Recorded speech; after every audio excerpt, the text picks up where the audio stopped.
Welcome to my channel Maths for Mathematics.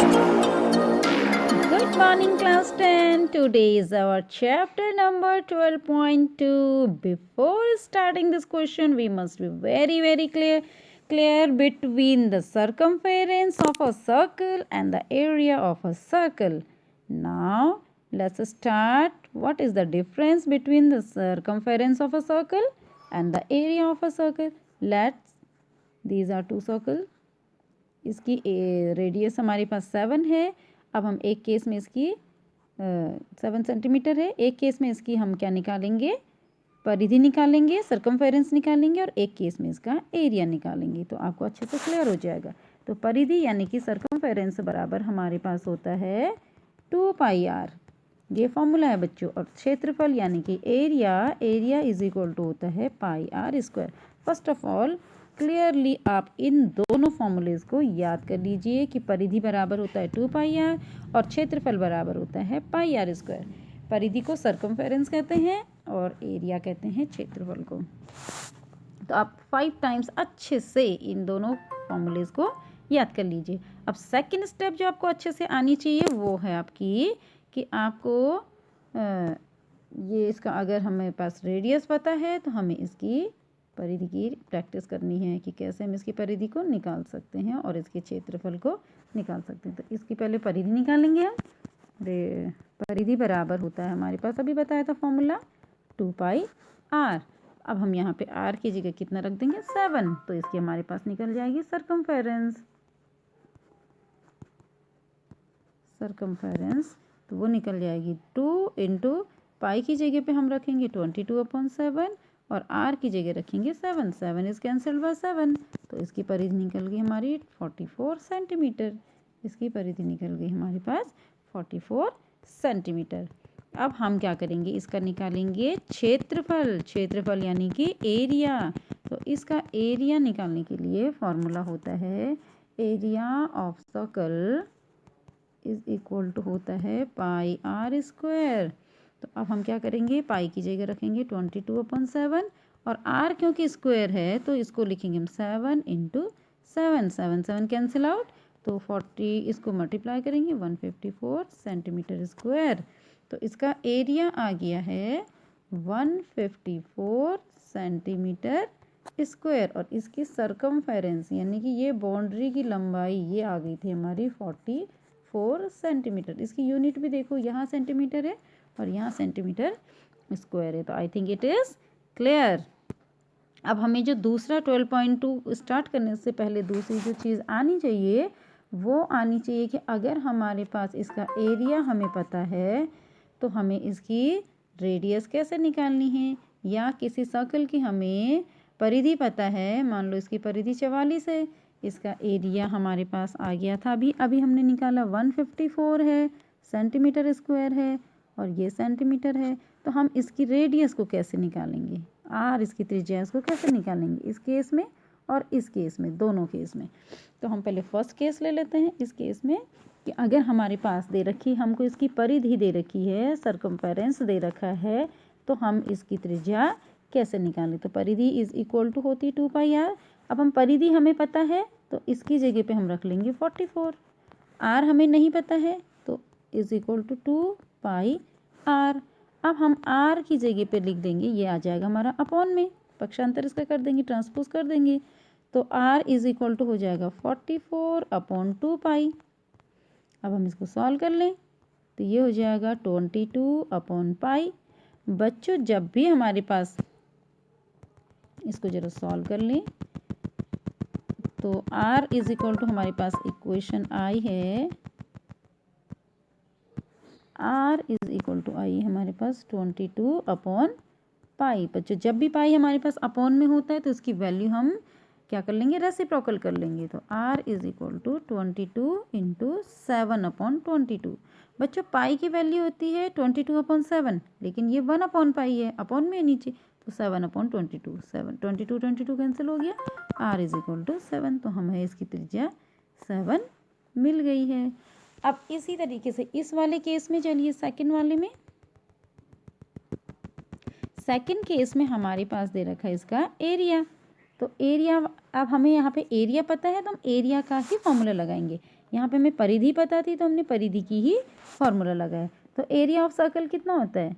Area of circle is equal to होता है pi r square. तो area की जगह रख देंगे 154 is equal to pi r square. अब आर स्क्वायर हमें चाहिए तो हम पाई को कहाँ ले जाएंगे? इसके अपॉन में ले जाएंगे। तो r square is equal to हो गया है 154 अपॉन पाई। अब इसको हम सॉल्व कर लें। अब हमारे पास आया R square is equal to आ गया 154 अपॉन पाई। इसको हम सॉल्व कर लेते हैं 154 अपॉन पाई। फिर वही बात, अगर पाई अपॉन में आएगा तो इसकी वैल्यू भी रेसिप्रोकल हो जाएगी। तो 154 इंटू 7 अपॉन 22। अब हम इसको कैंसिल कर देते हैं। 11 से 11 2 जा, 11 1 जा और 11 4 जा। फिर 2 से इसको कैंसिल कर दें 7। तो हमारे पास आ गया है r is equal to 7 into 7 यानी कि 49। R square is equal to 49। तो आर इज इक्वल टू आ गया हमारे पास 7। इसका स्क्वायर रूट ले लेंगे। आर इज इक्वल टू आ जाएगा 7। तो दोनों ही केस में हमने इसकी एरिया अगर हमें दिया है तब हम इसकी रेडियस कैसे निकालेंगे, और रेडियस हमें दे रखा है तो हम इसका एरिया कैसे निकालेंगे। पहले हम इसी चीज़ की अच्छे से प्रैक्टिस करेंगे। जब हमें इसकी अच्छे से प्रैक्टिस हो जाएगी कि सर्कल का एरिया कैसे निकालना है, सर्कल की सरकमफेरेंस कैसे निकालनी है, सरकमफेरेंस जब हमें निकालनी होगी, परिधि निकालनी होगी तो 2 पाई आर निकालना है। जब भी हमें एरिया निकालना है तो हमने पाई आर स्क्वायर का यूज़ करना है। उसके बाद ही हम 12.2 को अच्छे से समझ पाएंगे। तो अब हम चलते हैं 12.2 में क्या फार्मूला है। अब हमें एक और अच्छे से चीज़ समझनी है, वो है इसका सेगमेंट और सेक्टर। तो इसका जो सेक्टर होता है उसको हिंदी में कहते हैं त्रिज्या खंड। तो त्रिज्या से जो हमने खंड कर दिया, खंड मीन्स होता है पार्ट, सेक्टर उसको कहते हैं। तो ये इसका केंद्र है।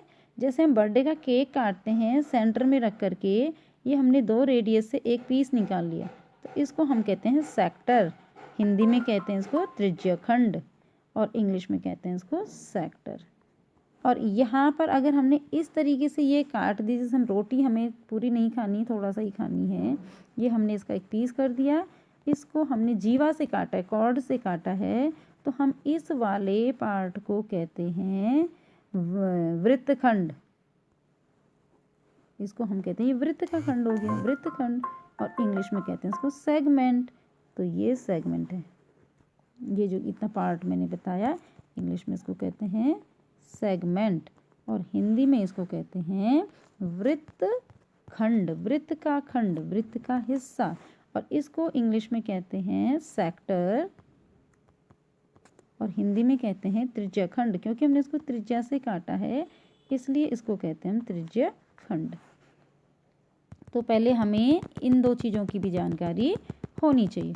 अब हमारे पास पूछा जाता है कि त्रिज्या खंड का क्षेत्रफल ज्ञात कीजिए। तो हम जब सेक्टर का एरिया निकालते हैं तो हमने अभी अभी सीखा है कि वृत्त का जो क्षेत्रफल है वो क्या होता है, पाई आर स्क्वायर। अब हम देखेंगे एक वृत्त के जो केंद्र पर जो कोण बनता है वो कितने डिग्री का बनता है, ये बनता है 360 डिग्री का। अब हमने यहाँ पर इसको काट दिया है मान लो थीटा डिग्री से, तो हमने इस 360 का कौन सा पार्ट ले लिया, फ्रैक्शन अगर हम करेंगे तो थीटा अपॉन 360 पार्ट ले लिया। और अगर हम एरिया का देखते हैं, किसका, पाई आर स्क्वायर का, तो इसका जो हमारा एरिया मिलता है इसका हमें फॉर्मूला मिल गया है theta upon 360 pi r square. क्यों, पाई आर स्क्वायर का हमने थीटा अपॉन 360 पार्ट ले लिया है।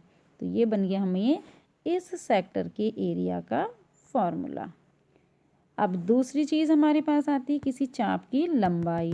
तो अब आप अगर इसका क्षेत्रफल नहीं निकालना चाह रहे हैं, आप ये देखना चाह रहे हैं कि ये चाप कितना लंबा है यहाँ से यहाँ तक, तो अभी हमने पढ़ा था परिधि बराबर कितना होता है 2 पाई आर। तब ये 2 पाई आर का कितना पार्ट हो जाएगा। अब हम अंदर नहीं जाएंगे ना, हम चाप की लंबाई ले रहे हैं। तो चाप की लंबाई, कौन सी लंबाई, अगर हम इसको ए पार्ट और इसको बी पार्ट रख दे दें तो चाप की लंबाई ये हो जाएगी हमारी theta upon 360 pi r square. कौन सी लंबाई? इतने टुकड़े की लंबाई। मान लो ये कोई चूड़ी थी, ये एक पीस टूट गया तो ये एक चाप बन गया। ये एंगल अगर थीटा है तो एंगल कौन सा फ्रैक्शन है? 360 में से हमने थीटा ले लिया तो थीटा अपॉन 360, और लंबाई नापनी है तो परिधि कितनी होती है? 2 पाई आर। यहाँ पे हम, तो ये हो जाएगी चाप की लंबाई का फॉर्मूला। ये है हमारा चाप की लंबाई। चाप को बच्चों आर्क कहते हैं। तो length of arc is equal to theta upon 360 2 pi r. ये हो गया लेंथ ऑफ आर्क। और area of sector is equal to हो जाएगा theta upon 360 pi r square. You must be very very clear between this two things कि हम लंबाई की बात करेंगे तो हम यहाँ पे परिधि का एक पार्ट लेंगे 2 पाई आर लेंगे, और जब हम पूरे क्षेत्रफल की बात करेंगे तो हम क्षेत्रफल वाला ही फॉर्मूला लेंगे, पाई आर स्क्वायर हम ले लेंगे। तो ये हमने इस तरीके से करना है। तो आई थिंक इट्स क्लियर। अब हम दूसरे केस पे आ जाते हैं कि अगर हमें सेगमेंट का पूछा है, सेक्टर का पूछा होगा तो हम ऐसे करेंगे, और अगर हमें सेगमेंट का एरिया पूछा है, इस वाले वृत्तखंड का हमें क्षेत्रफल पूछा है, तो हम क्या करते हैं, एक वृत्त लेते हैं, उसके वृत्तखंड त्रिज्यखंड का क्षेत्रफल लेते हैं सेक्टर का, उसमें से हम ट्रायंगल का एरिया माइनस कर देते हैं। जरा इसको ठीक से बना लें। ये एक सर्कल है और ये हमारा है वृत्तखंड। तो वृत्तखंड को हम इस कलर से दिखा देते हैं। ये एरिया अगर हमें निकालना होता है तो हम क्या करते हैं, पहले त्रिज्यखंड का क्षेत्रफल निकाल लेते हैं, उसमें से एक त्रिभुज बनता है जो बीच में, उसको माइनस कर देते हैं। ये इसका सेंटर है, ये है। तो हमें जब भी वृत्तखंड का यानी कि सेगमेंट का हमें एरिया निकालना होता है तो हम क्या करते हैं, पहले तो पूरे, इसको दूसरे कलर से ले, पहले तो हम पूरे त्रिज्यखंड का क्षेत्रफल निकाल लेते हैं। कौन सा फॉर्मूला लगाएंगे? Theta upon 360 pi r square. उसके बाद हम क्या करते हैं, इसमें से इस ट्रायंगल को माइनस कर लेते हैं। ये जो त्रिभुज बन रहा है इसको हटा देंगे तो हमारा बच जाएगा सेक्टर। तो इसमें से त्रिभुज के क्षेत्रफल को माइनस कर देंगे तो हमारे पास कौन सा एरिया बचेगा, हमारे पास इसमें से हम कर देंगे माइनस त्रिभुज का क्षेत्रफल। तो हमारे पास बच जाएगा केवल ये जो नीचे वाला हिस्सा, ये वाला हिस्सा हमारे पास बच जाएगा। इस तरीके से हम वृत्तखंड के क्षेत्रफल को निकालते हैं। तो वृत्तखंड के क्षेत्रफल में थोड़ी सी मेहनत लगती है, पहले त्रिज्यखंड का निकालेंगे, उसमें से त्रिभुज का माइनस करेंगे, और सेक्टर का एरिया तो आराम से निकल जाता है त्रिज्यखंड का। तो सिंपल एक ही फॉर्मूला हमारे पास होता है। अब हमारे पास एक और चीज़ जो यहाँ पे ध्यान रखनी है, तो त्रिभुज के क्षेत्रफल का जो फॉर्मूला है वो होता है 1/2 आधार बेस इंटू हाइट। तो एक तो ये फॉर्मूला होता है। दूसरा, कभी कभी हमारे पास समकोण त्रिभुज दिया होता है, तो समकोण त्रिभुज में अगर ये 5 है, अगर ये 10 है, तो इसको हम आधार मान लेंगे, इसको हम ऊंचाई मान लेंगे, तो इसमें इसी फॉर्मूले से निकाल सकते हैं। कभी कभी हमारे पास इस तरीके की कंडीशन आ जाती है कि ये एंगल 60 डिग्री है, ये वाली भुजा बराबर है, तो ये दोनों भुजा बराबर होंगी तो इनके सम्मुख कोण भी बराबर होंगे। ये x होगा तो ये भी x होगा। अब हम यहाँ पे करेंगे x plus 60 is equal to 180। ये हमारे पास इक्वेशन हो जाएगी ना, तीनों अंतःकोणों का योग 180 डिग्री होता है। तो हमारे पास बन गया 2x plus 60 is equal to 180। इसको ट्रांसपोज कर दो, 2x इज इक्वल टू 120, तो x इज इक्वल टू क्या निकल जाएगा 60। तो आपके पास ये कंडीशन खूब आएगी क्योंकि एक ही वृत्त के अंदर त्रिभुज बनेगा, तो वृत्त की ये वाली भुजा और ये वाली भुजा बराबर होगी। तो अगर ये एंगल 60 है तो ये भी 60 होगा और ये भी 60 होगा। अब आप देखेंगे अगर तीनों कोण 60 होंगे किसी ट्रायंगल के, तो वो कैसा ट्रायंगल हो जाता है, वो आइसोसेलेस ट्रायंगल हो जाता है।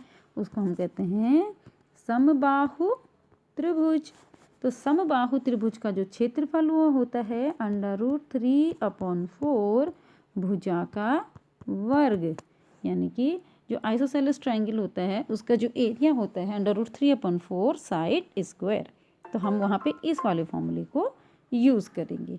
तो अब ये हमारे पास, अगर हमें इतनी चीज़ों में अच्छे से मास्टरी हो गई है तो हम 12.2 को इजीली कर सकते हैं। तो अब हम बढ़ते हैं अपने 12.2 के क्वेश्चन नंबर 1 की तरफ।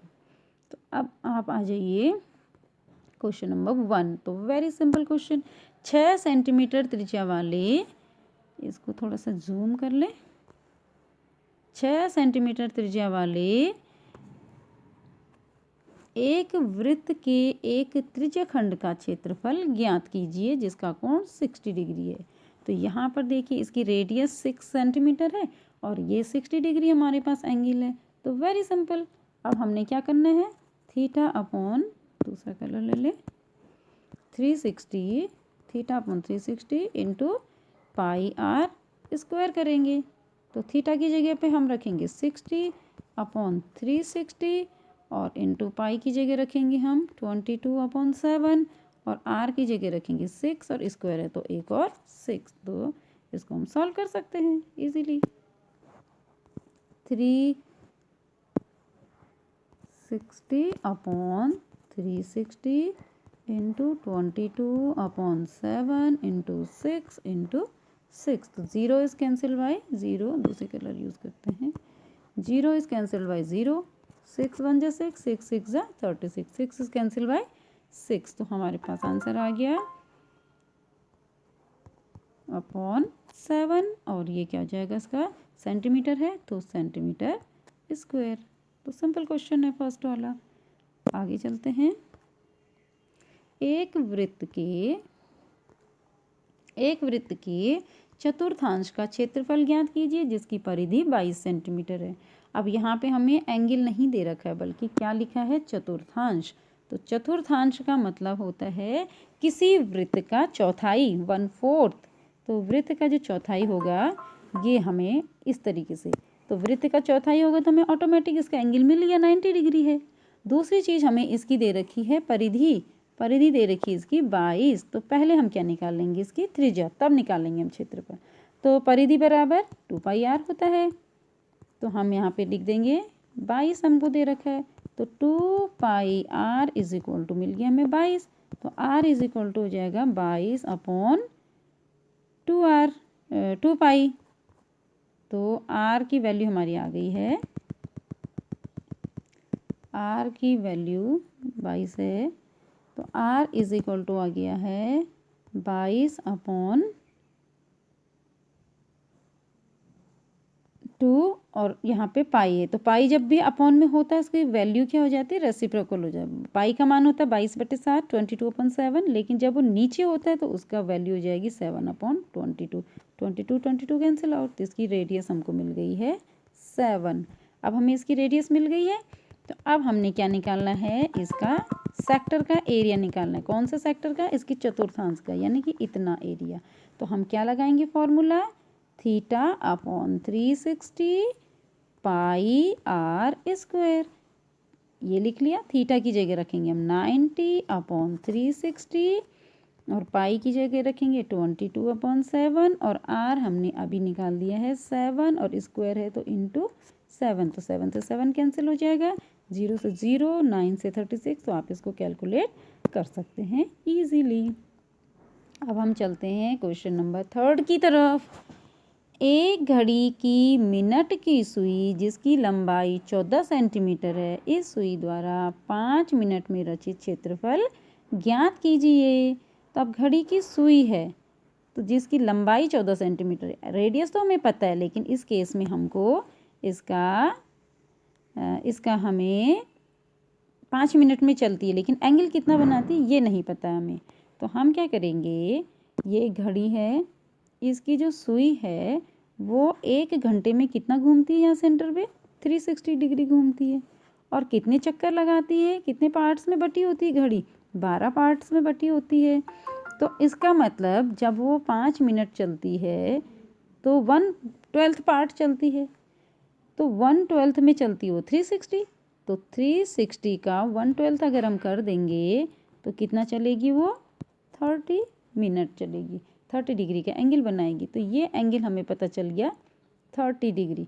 अब हमारी कोई प्रॉब्लम ही नहीं रही, एंगल हमको मिल गया है। तो अब हम वही फॉर्मूला लगा लेंगे एरिया ऑफ सेक्टर वाला, ये हमें एंगल मिल गया 30 डिग्री, ये एरिया हमने निकालना है। तो एरिया ऑफ सेक्टर होता है theta upon 360 pi r square. तो यहाँ पर हम क्या करेंगे, थीटा की जगह रखेंगे 30, 360 पाई और आर की जगह हमें दे रखा 14। तो पहले हम पाई की वैल्यू रख लें, इसको थोड़ा सा ऊपर लिख लेते हैं।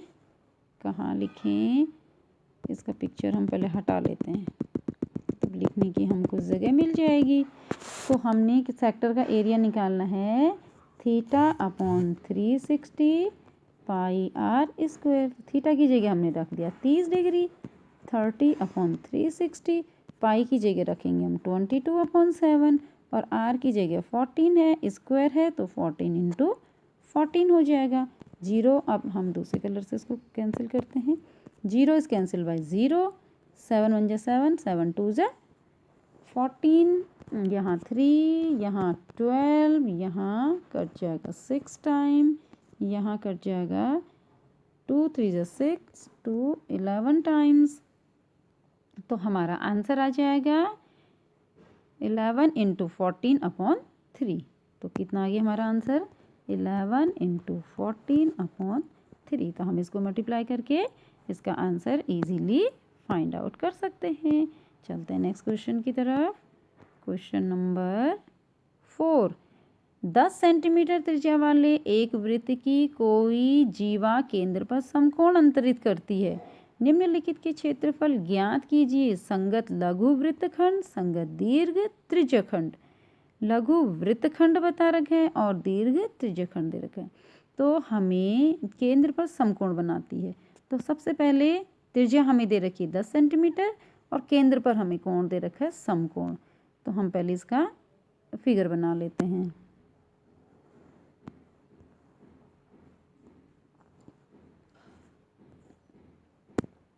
केंद्र पर बना रही है समकोण, ये हमें एंगल दे रखा है 90, ये साइड है 10 और ये साइड भी है 10। अब हमें पूछा क्या है, एरिया निकालना है किसका।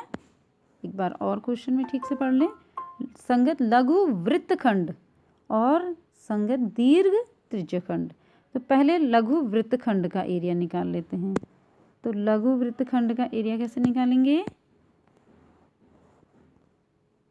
यहाँ पर देख लें। हाँ, ये वाला एरिया हमको पूछ रखा है, ये हमको फिगर इसका दे रखा है। तो इसका वृत्तखंड जो ब्लू कलर का हमें दिखाई दे रहा है, इसका एरिया निकालने के लिए हम क्या करेंगे, पहले तो पूरे त्रिज्यखंड का क्षेत्रफल निकाल लेंगे, उसमें से इस ट्रायंगल को माइनस कर देंगे तो हमें वृत्तखंड का क्षेत्रफल मिल जाएगा। तो त्रिज्यखंड का क्षेत्रफल तो हमें पता है theta upon pi r square. अब आएगी दिक्कत, एरिया ऑफ ट्रायंगल नहीं आएगी दिक्कत। तो एरिया ऑफ ट्रायंगल हम half into base into height कर लेंगे, क्योंकि ये राइट एंगल है ना, इसलिए दिक्कत नहीं आएगी। तो हम क्या करेंगे, त्रिभुज का क्षेत्रफल हो जाएगा 1/2 इंटू इसका बेस कितना है 10 और हाइट भी है 10, तो 2 इंटू 5। तो ये आ गया हमारा 50 सेंटीमीटर स्क्वायर। ये तो आ गया area of triangle. Area of triangle हमारा आ गया, ये एरिया आ गया 50 सेंटीमीटर स्क्वायर। अब हम पूरे त्रिज्यखंड का क्षेत्रफल निकाल लेते हैं। तो त्रिज्यखंड का क्षेत्रफल निकलेगा हमारा theta upon 360 pi r square से। थीटा की जगह हम रखेंगे 90, दूसरे कलर से लिख लेते हैं 90 अपॉन 360 इंटू 22 अपॉन 7, या हम यहाँ पे क्योंकि 10 आ रहा है ना 3.14 लिख लेते हैं, इंटू 10 का स्क्वायर आ जाएगा 100। तो 0 is cancel bye 0, other colour से कर लेते हैं। 0 इज कैंसिल बाय 0, 9 1 जा 9, 9 4 जा 36, और इन दोनों को अगर मल्टीप्लाई करेंगे तो 314 आ जाएगा, और अपॉन में हमारा कितना आ गया है 4। तो इसको हम 4 से डिवाइड करेंगे तो ये आ जाएगा हमारा, इसका एरिया आ जाएगा किसका, पूरे सेक्टर का। इसमें से हम 50 माइनस कर देंगे तो हमारे पास निकल जाएगा वृत्तखंड का क्षेत्रफल। तो 314/4। तो ये हमारे पास है 3, ये देखिए पूरे सेक्टर का एरिया आया हमारा 314/4। और ट्राइंगल का हम दूसरे कलर से दिखा लेते हैं। ट्राइंगल का एरिया आया हमारे पास 50, तो हम इसमें से 50 घटा देंगे तो हमारे पास सेक्टर ये सेगमेंट रह जाएगा जो ब्लू कलर का दिखाई दे रहा है ना, वृत्तखंड, इसका क्षेत्रफल रह जाएगा। तो हम इसको सिंपल मल्टीप्लाई कर सकते हैं। 314 माइनस 200/4, तो ये बच जाएगा हमारे पास 114/4। तो आप इसको कैलकुलेट इजीली कर सकते हैं। इसका सेकंड पार्ट था कि सेकंड पार्ट में चलें।